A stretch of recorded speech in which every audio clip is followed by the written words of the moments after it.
Hey everyone, welcome back. Before we get into the stories, I need to give a few warnings. I don't know exactly what to give a warning on story number 2. I guess it would be like cyber threatening, as well as threatening a child. I really don't know, but it's a dark story, and I still felt like I needed to mention something. I also need to give a warning for sexual assault in story number 4. All that being said, I think that's it on the warnings. Without any more interruptions, let's go ahead and get started. And remember to always stay hungry.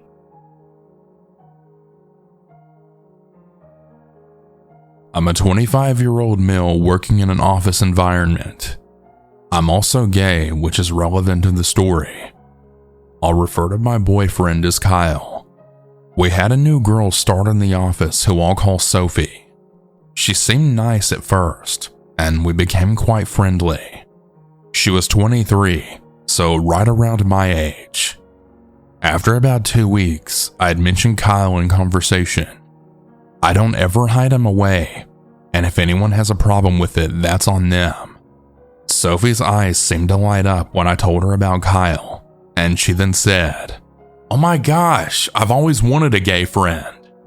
This made me feel really awkward.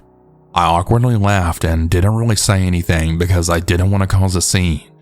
I tried to just rationalize it in my mind, like maybe she was just trying to let me know that she doesn't care, but it just came out really weird.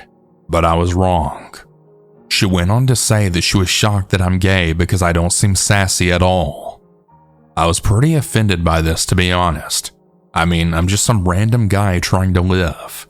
I don't care if people fit stereotypes, but I find it weird when people really expect you to fit them. But again, I just tried to brush it off because up until now, Sophie had been pretty normal. She had asked all about Kyle, and I told her how we've been together for 4 years and all that jazz. Out of nowhere, she told me if we ever needed a surrogate, she'd love to offer her services.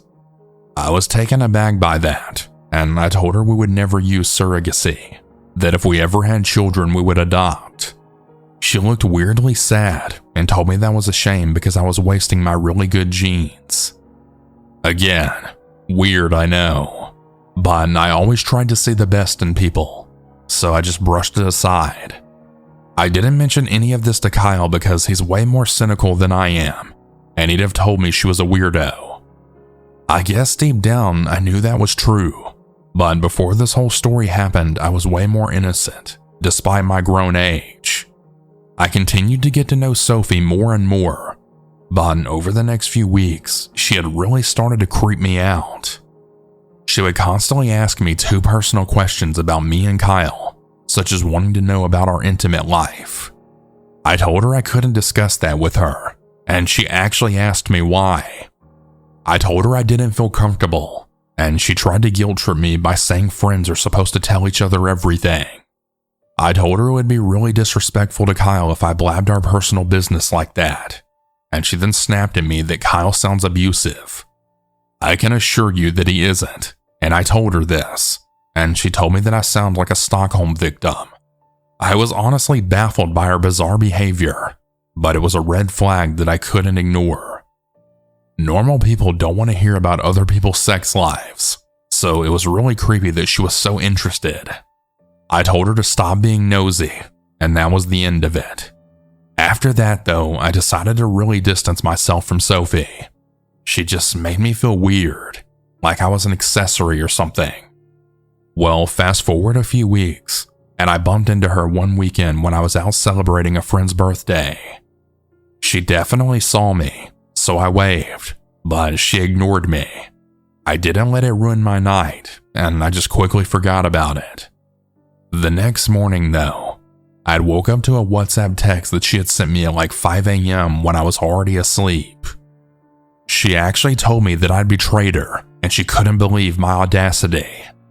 I was baffled by this, and I asked what she was talking about. She actually told me that she was upset that I hadn't invited her out, and that leaving her out was really hurtful. The reason she wasn't invited was because she didn't know any of my friends outside of work. and it was my friend's birthday. Sophie hadn't even met this guy. Why would he invite her to his bash? It was just absurd. I told her this, and she blocked me. Well, fine, whatever. I told Kyle about that later that day, including the weird interactions that I'd had with her before. He told me that she sounded really childish, and that I was doing the right thing distancing myself if she made me that uncomfortable. At work on Monday, I knew that I'd see Sophie, but I decided I would be civil. While I was on my break, she took hers, and she then came to sit with me. She asked if we could talk, which I agreed to. She started crying, which made me feel bad because I really hate seeing anyone get upset. I asked her what was wrong, and I offered her some tissues. She started to apologize for her reaction to me hanging out with my friends. She told me that since we have a friendship, it had reminded her of being bullied in school to see me out without her. She told me that she was bullied really badly all throughout school, and that they would exclude her on purpose. She then told me that she just wasn't thinking rationally. She just saw me hanging out with other people and instantly felt like that lonely 14-year-old again. It made sense, and I really felt bad for that. So I then told her that I accepted her apology. She told me she was unblocking me from WhatsApp and that she wanted to be friends again. She said that she felt like I pulled away, and this also hurts her feelings. This made me feel guilty, but I did tell her we could be friends. She then started hugging me and literally started squealing, which felt weird, but I ignored it. She told me she was really happy to have her gay best friend back. I decided to tell her not to refer to me like that, and then explained why it bothered me. She just told me not to be a diva, and that only annoyed me more. I told her I was serious, and she told me she didn't mean to offend me, but that I really was being dramatic. I told her that I needed to walk away because I didn't want to get into another argument with her. She actually told me that I was being pathetic. Sophie then started blowing up my phone begging me to talk to her and telling me to stop being so mad at her. I just ignored her because she was just irritating me now, but I still had to see her at work. One day she started randomly asking me if I'd ever been with a woman. I told her no, and then she went on a rant about how it was discrimination to exclude an entire group of people from your dating pool. I was honestly surprised to even hear her say that. It was so stupid, but also clearly homophobic. I don't hate women, I'm just not attracted to them. I told her if this was her way of telling that she thinks gay men are sexist for not dating women, then she should really quit while she's ahead because she's full of shit. She just stared at me, then told me she never said that. I just rolled my eyes, and I left her sitting there by herself. She kept trying to text me, and I ended up blocking her. I reported her to HR, and she got into a huge fight with them, saying that everyone was against her and she was just sick of everyone there. She actually walked right out of her job, and honestly, I was really relieved by this. But then I started noticing that she was following me. I would constantly see her at the grocery store or in the parking lot whenever I left work.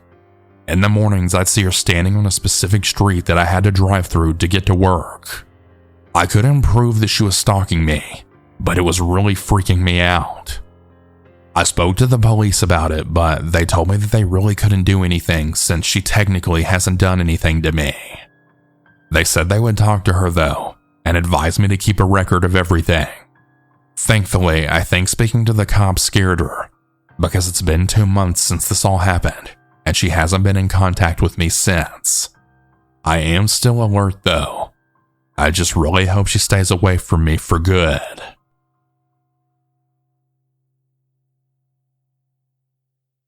The story begins back in the beginning of January 2020. At the time, I was 25. I'd been in a relationship with my boyfriend for about 4 years, and I was a stepmom to a 7-year-old girl.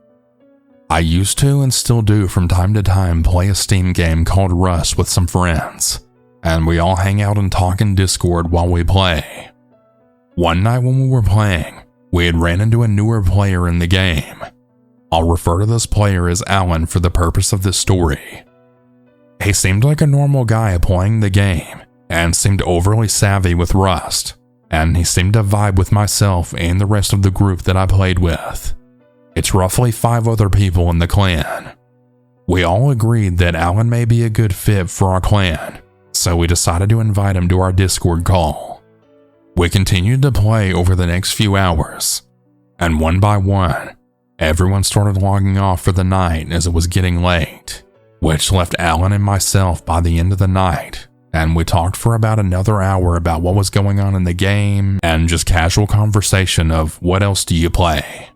What do you do for work? Are you in a relationship? Questions like that. At the time, I didn't think too much of it, but I knew better than to give out personal info, so I just kept it short and sweet. We hit it off, and we decided to add each other on an app called Snapchat. We continued to talk on and off over the next few weeks. Just friendly, short conversations. Nothing sexual or flirty, but somehow the conversation led to the talk about feet pics and money being exchanged. I know, gross. But money was tight, and I didn't think anything could or would go wrong from this. Alan asked for a few, and I sent over my PayPal info. Fast forward over a 3-month period of foot pictures, and the money being exchanged had totaled in about $400. Shortly after, Alan went silent for a few months, until after June of that year, when Alan reached out, asking me if I wanted to earn some easy cash. And of course, once again, not thinking much of it, I answered, it depends. What do you want? After 10 long minutes of being left on red, he responds back with, what if I pay you $3,000 to slit your dog's throat? Would you send me a video of that? My heart dropped, and I started feeling sick to my stomach. Never had he ever said something like this before, and he really gave me a something's wrong with this guy kind of feeling. My fight or flight kicked in with my heart now pounding. What the fuck is wrong with you? You sick fuck. I'm blocking you. Don't ever contact me again. I replied to him on Snapchat. I then blocked him and set down my phone, trying to wrap my head around what he had just asked me and how that went from 0 to 100 so quickly. My phone then started ringing off the hook. It was an unknown number. 1 missed call, 2, 3, and then 5 missed calls in a row. Then a 6th call came in, and I hesitated, but I did pick it up. Hello? Who is this? I said in an annoyed tone. You dumb bitch. You think you can get away from me that easily? You didn't think I'd find your number, did you? The angry male voice then said. Wait, there's no way. It couldn't be. Yeah, that's right. I don't know how, but Alan managed to not only get my personal phone number, but was able to get the name to my daughter as well. I want my video now. And while you're at it, I want some pictures of your beautiful daughter too. He continued to say as my heart pounds right out of my chest and I'm terrified. I won't be sending you shit. Especially nothing to do with my child, you sick fuck. I then hung up and started to cry. What did I get myself into? How did he get my number? And how is he getting all of this personal info on me? And why me? Then the texts start rolling in. I better get some videos or else. Don't think I won't find you. I can't wait to use both you and your child when I find your house, and I'm gonna hack every account that you have. I started to break down more and more, and I then went to my boyfriend telling him everything that happened, that I was not only scared for myself but our family and dog, and that this guy went crazy after being told no, and now he's actually demanding CP for me, and for me to kill my dog along with rape threats. My boyfriend, who I'll call Andrew for privacy reasons, just hugged me, then reassured me that everything was going to be fine, and that he wouldn't let anything bad happen to me or our family. We tried filing a report with our local police department, but they didn't see it as a threat, as Alan was 1 in the States, and 2, I didn't know his real name or much info about him. Alan again went MIA after this for almost a year, before then popping up again with threats via text from a random burner phone. I also got 20 missed calls each time that he would pop up. He's gone as far as to hack my personal Facebook and Instagram to find pictures and info about me, as well as my stepdaughter. And he's also photoshopped her face onto CP images, and he would send them to me, saying he'll send them to my family and my boyfriend's family as a worried, cornered friend, and that I'm the one taking the said pictures of my child, and that I'll pay for not listening. My boyfriend and I reached out to family and close friends and explained everything about Alan, as well as about the police not seeing it as a big deal. It really has us all worried, but thankfully I haven't heard from Alan in about 3 months now. The internet is a scary place, and I really hope no one ever has to go through this. Please, if you have any ideas on what I can do, please let me know. I'm so terrified for me and my family, and I just want this to stop.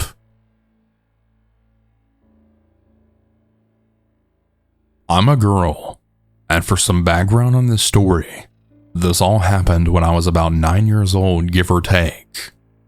My family had moved out of our house when I was neighbors with some of my best friends. Even though I'd missed them, it was kind of a relief, as they had a weird, creepy uncle that was always at their house who constantly stalked and harassed everyone that was on that street. My dad had even chased him down on an ATV down the street, and he was caught watching my mom put my little cousin down for a nap through the bedroom window. So yeah, this guy was a fucking creep. My dad is about 6 foot tall, 250 pounds. So yeah, he's very big. Definitely not someone you want to be mad at you. So we're really thankful to be moving away from that, though we moved for unrelated reasons. We had moved in with my grandpa as his health was really deteriorating, and the house was a 2-story brick house on a decent sized plot of land in the middle of nowhere, which was just outside my hometown. It was surrounded by thick layers of woods on every side. The nearest neighbor was about a 20-minute walk away if you're lucky. During this time, my dad had worked very long hours as a truck driver, and he usually left the house very early in the morning, and sometimes didn't get home until very late. So sometimes it would just be me, my mom, my little brother, and grandpa at home all alone with our dogs. Now, as creepy as that sounds, my grandpa was an ex-Marine who, despite his age and health issues, was very healthy at first and still in shape. And over the period of these incidents, we had 4 dogs, 2 of which were my grandpa's pit bulls, Rory and Sarge, and my parents' pit mix, Jules. And then there was a dog that later showed up out of nowhere that we decided to keep and named Wheezy. It was a Mastiff. So yeah, it wasn't often that I was scared to be at home, even when my dad was working. So about a year into living there, we had a few issues with people messing around in the woods, but we never really thought anything of it. Probably just some people hiking through the woods and not realizing that they were on the property lines. My grandpa was constantly moving furniture and changing things around, and eventually turned his office into his bedroom, and he moved down there. So I started sleeping in his old room along with Jules, who didn't want me sleeping by myself. I remember being very thankful that she was there.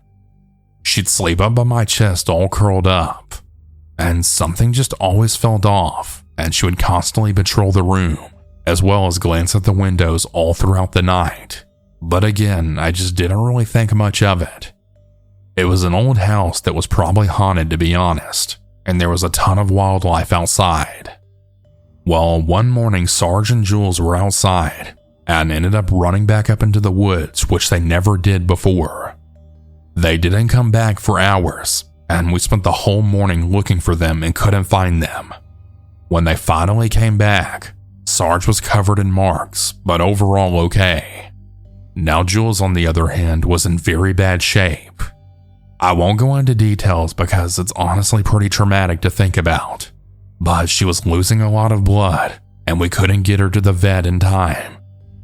Being so far out of town and even further away from a vet or hospital, she didn't make it.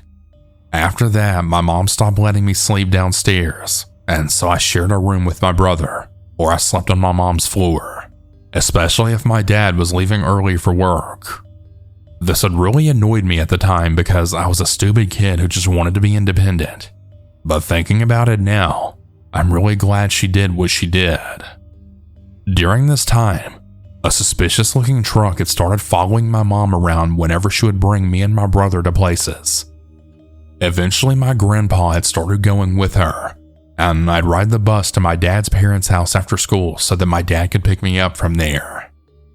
After the last dog incident, my dad had picked me up from his parents' house, and he told me that our dog Sarge was hit by a car, and he also didn't make it, and that the person that hit him never stopped. I've always thought that it was the same guy who'd been following my mom. We kept having more instances where he'd follow her and try to run her off the road, and eventually, we finally figured out who it was. So, do you remember my old neighbor's creepy uncle that I mentioned earlier on in the story? Yeah, it was him. He was stalking my mom and our whole family. We never called the cops as we lived so far out of town that whenever you did call them, they'd then tell you that they probably wouldn't even make it in time. So yeah, this town also had a really big drug problem, and the cops in town just couldn't keep up with it, and they often told people to just handle things themselves. Yeah, it was a very southern county kind of town, so you can all guess what that meant. My dad and grandpa had chased him off many times, usually with a weapon. Rory was a shy dog, but she'd often bark and alert everyone whenever something was wrong. And one night, she went barking like crazy. On this night in particular, both my grandpa and dad were gone, playing cards with my dad's parents as they often did. My brother and I and our mom were watching movies in my mom's bedroom along with Wheezy, who we'd only had for a short little bit at the time. An important note is that this house was a basement home. If you don't know what that means, it's where the house itself is built partially into the ground instead of having an actual basement. This meant that you could get on top of the roof very easily. We had a window AC unit, as it was during the summer, and it was really hard to keep the upstairs cool without it. Wheezy's head then popped up as he began to growl and then dart towards the window. The creepy uncle had returned. He was messing with the AC unit trying to break in. He then fell back when he saw this massive dog growling at him, but he ran off before we could do anything about it. After that, my dad and grandpa started doing their card games at the house. We had a couple of more incidents of him looking in the windows or trying to catch me and my mom changing, and we did report these to the police, but we didn't have his real name, so there really wasn't much anyone could do. Thankfully, eventually things did finally stop. We heard from a few people that knew that family that he ended up back in prison and then to a psych ward, but I don't know if that's actually true or not. I know that he had some mental conditions and also a very serious drug problem. So yeah, those things combined are never good. Rory had also gotten hit by a car, but fully recovered. Though mentally she was very skittish and paranoid after dealing with the stalker for so long. But she ended up dying of natural causes. Wheezy ended up running away from what we could assume. He never stayed anywhere for more than a few years, and that's how we got him too. We searched for him for months, but we never did find him. But I still miss him to this day. I'm now 21 years old, and I've since moved towns. I'm very paranoid because of this experience. I've also taken up wrestling, and I never go anywhere without a pocket knife or taser. I lost my grandpa about 10 years ago, and I still miss him every day. I'm beyond thankful that he and my dad were there during all those times. We barely ever talk about these incidents now, but I wanted to share them. I've had a lot of crazy things like these happen over the years, but this is one of the ones that really stuck with me the longest. I don't know what happened to him or if he's even still alive, but I hope that sick, disgusting stalker got what he deserved, and that he was never able to scare women or their children ever again.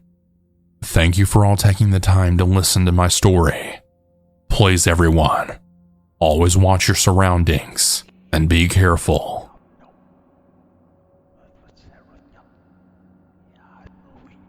So I'm currently traveling through the sea with my two brothers. We just arrived in Ho Chi Minh City, Vietnam this morning. In the evening, after dinner and a few beers, my two brothers and I decided to sit on a bench and have a quick smoke. One of them is older and the other is younger. I'm the middle brother. We were chatting away while sitting on the bench when I noticed a Vietnamese man repeatedly looking at us and walking in circles very close to where we were sitting. At first, I wasn't too concerned about him. However, my spidey senses were alerted. About a minute or two later, I had noticed another Vietnamese man dressed as a Grab delivery driver acting suspicious and repeatedly looking at me and my brothers. They were both on the phone, and I really believe they were communicating with each other. Being in a foreign country, my brother told us to leave. However, it was a good 600 meters walk to the park exit. As we were walking, I noticed both Vietnamese men had gotten on mopeds and they were following us through the park, stopping behind trees and just watching us. I eventually saw them sit at a bench further down the path, waiting for us to cross their path. Being aware of this, we left the path and started walking on the grass. Avoiding the men, we're now about 100 meters away from the exit when my younger brother looks behind us to see one of the men sprinting right towards us. Right then, my younger brother took a fighting stance, standing his ground with the man and asking what he wanted. The man's posture became very small and he began talking very quietly. Both my younger brother and I kept a good distance and we told him to leave us alone as we walked backwards towards the exit. This is when we noticed the second assailant also approaching us, now wearing motorcycle gear. However, my oldest brother decided to instead try to get out of the situation. He then got closer to the whispering Vietnamese man to try and hear what he was saying. It literally took the Vietnamese guy like 5 seconds to win my bro's trust. Then out of nowhere, when my older brother was leaning in very close trying to hear the man, the Vietnamese guy actually grabbed my brother's crotch. Yeah, he actually grabbed him there.